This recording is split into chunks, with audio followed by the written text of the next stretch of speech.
राज्यात आरोग्य खात्यातला आणखी एक मोठा घोटाळा समोर आलाय।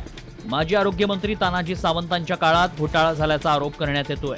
तत्कालीन आरोग्यमंत्री तानाजी सावंतांनी 35 कोटींच्या 100 शववाहिका खरेदी केल्या होत्या। मात्र शेकडो कोटींच्या या शववाहिका पुण्याच्या नायडू हॉस्पिटल बाहेर धूळ खात पडल्या।